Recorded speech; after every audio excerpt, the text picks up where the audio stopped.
Yeah, I know.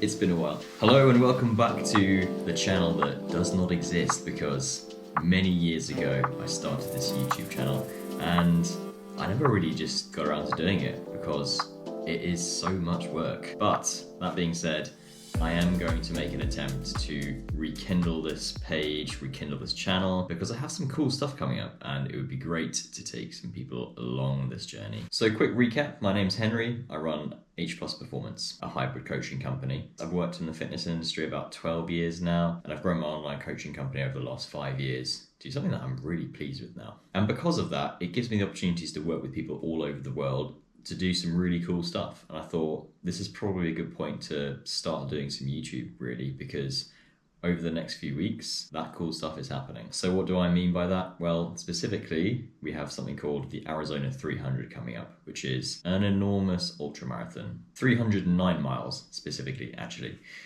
Just looking at the course map now. So this is my client, Jen. She lives in North Carolina, and I'm going out to help her on this course. So you're allowed a pacer after the first 100 miles, and ta-da, that is me. It's a pretty punchy ultramarathon. 309 miles is enormous. And quick bit of background about Jen.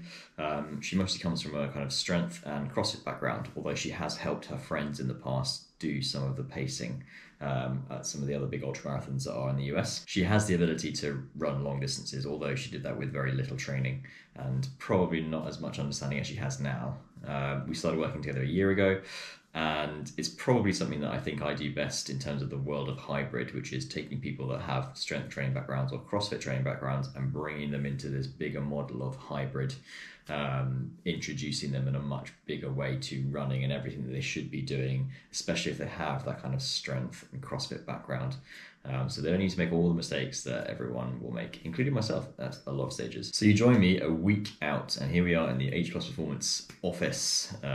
Many of my clients will recognize this room because this is where I do all my work from and I do all my calls from. Thought this would be a useful point to start this episode because we're going to have a look at some of the things that we are considering from a nutrition standpoint, and also just the kit that you need to take on something that is 309 miles. We think, hopefully, we might finish it 24 hours before the cutoff.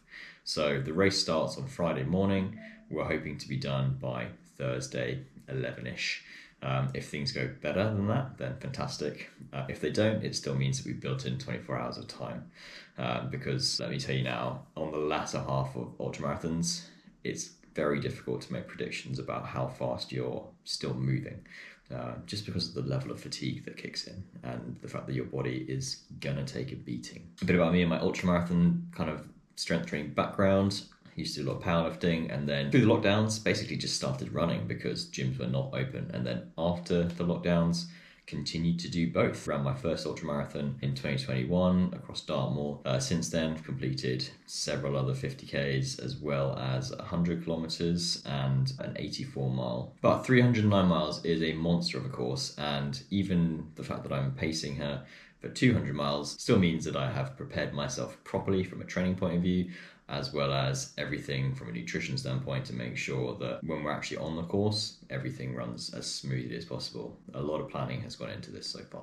So how do you train for a 309 mile course is probably the question that most people who look at these kind of events want to know, because there is no right or wrong answer. And a lot of the kind of ultramarathon scene, I think, traditionally in the past, thinks that you should just do huge mileage.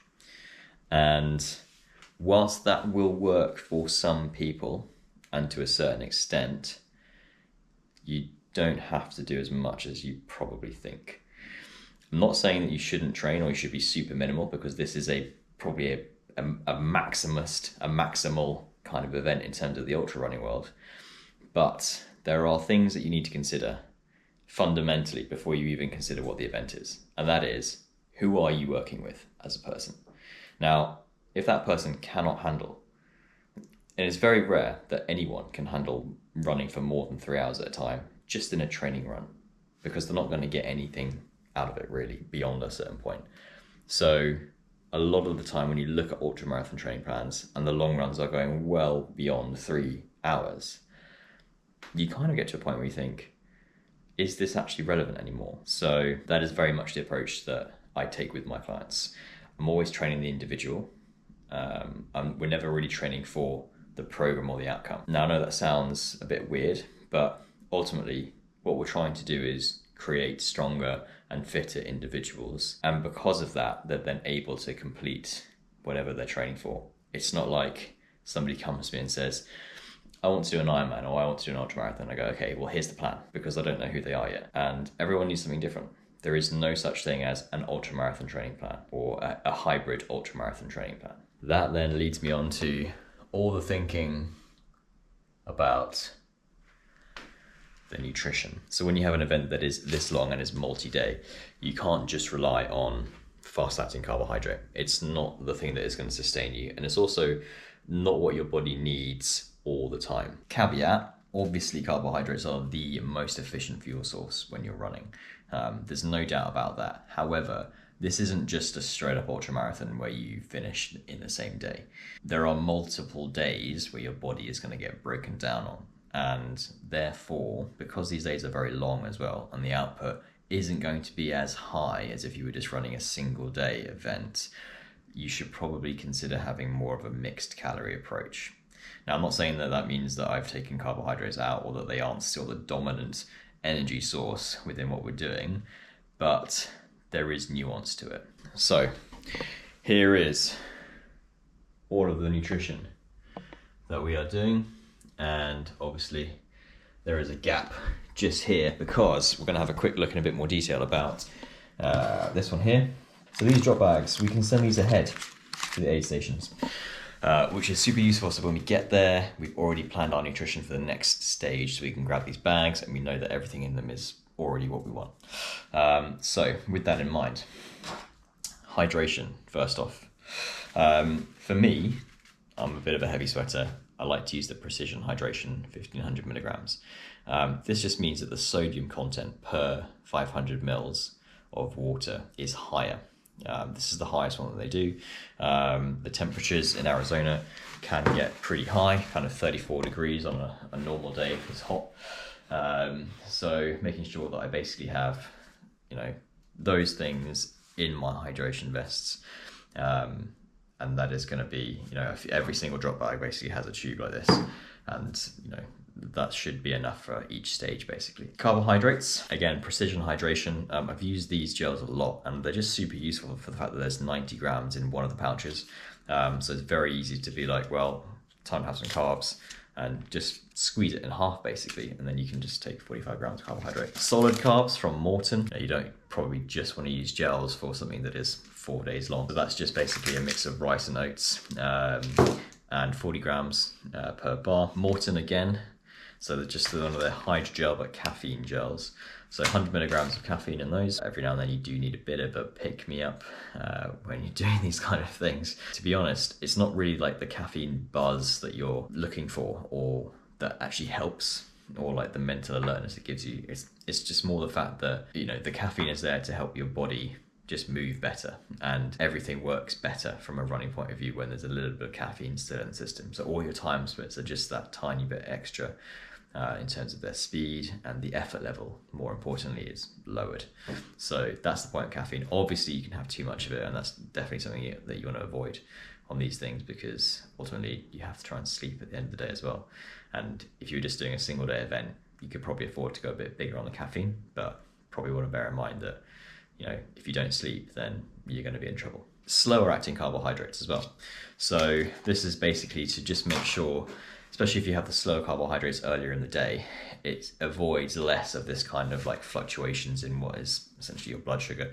So if you put those slower carbs in at the start, it means that there's less of a bouncy wave if you were going to measure your blood glucose. So you can basically then start to put in the kind of layer in the faster acting carbohydrates on top of that slower carb for more sustained kind of release of energy. And then a mixed meal kind of bar. So these are the real meal bars. I've chose these more for kind of their calorie content because, again, it's not just about the carbohydrate and the energy source that you use. It's also the fact that there is a lot of energy expenditure across the days on this event. And each of these bars has 600 calories in. So yeah, I'm kind of planning on rotating all of these things throughout the day. So there's like a mix of fast and slow carbs and mixed calories. I'm going to do that on repeat basically. And at the end of every second cycle, that's probably when the caffeine gel is going to go in. And then at the start and the end of each day, got some ketones from Delta G. These are basically, in a nutshell, all about your recovery. So your ability to, for your muscles to basically kickstart that protein synthesis that you would normally get from protein intake, which might be a bit lacking over these few days, although we are packing some things to make sure that's going to be fine as well. So we are officially 7 days out from Arizona. This time in a week I'll literally be in the air, and if you follow me on Instagram,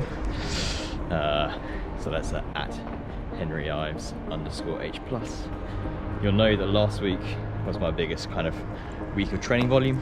So and the only thing I really did that was different was to basically put some large, like back-to-back days, just to simulate that kind of feeling that you're going to get for the multi-day aspect of the ultra. So that was basically three 3-hour runs, and the first day was just a straight up 3-hour. Day 2 split it into half, so 90 minutes in the morning and then same again in the evening, just to give you a kind of like disrupted feeling of, you know, running on tired legs and then having to get up and do it again. And then probably, you know, it's like roughly 6 to 8 hours before the next run, and that's exactly what's going to happen when we're stopping at some of the longer aid stations, at least when we're going to try and sleep. So hit that second 90 minutes in the evening, and then the next morning getting up and doing it all over again. So another 3-hour run, and it was fine. Like, legs were tired on the last day. It gets a bit repetitive, and also, like, I always think it's the worst bit of training because it's not the real event, so mentally it's a bit of a chore, and you have to kind of just trust the process and put yourself through that big planned overreach basically.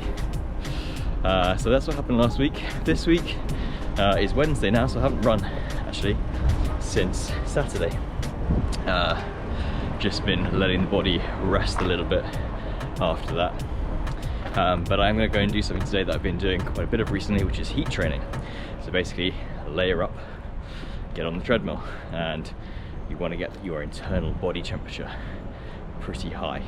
Your output's going to drop, you won't be able to run as fast, but you're just doing good things, not just for your heat tolerance, but also for just increasing that all necessary amount of red blood cells and just blood volume in general. That is going to be a good thing when you're running in a hot environment like Arizona. So that's where we're going now.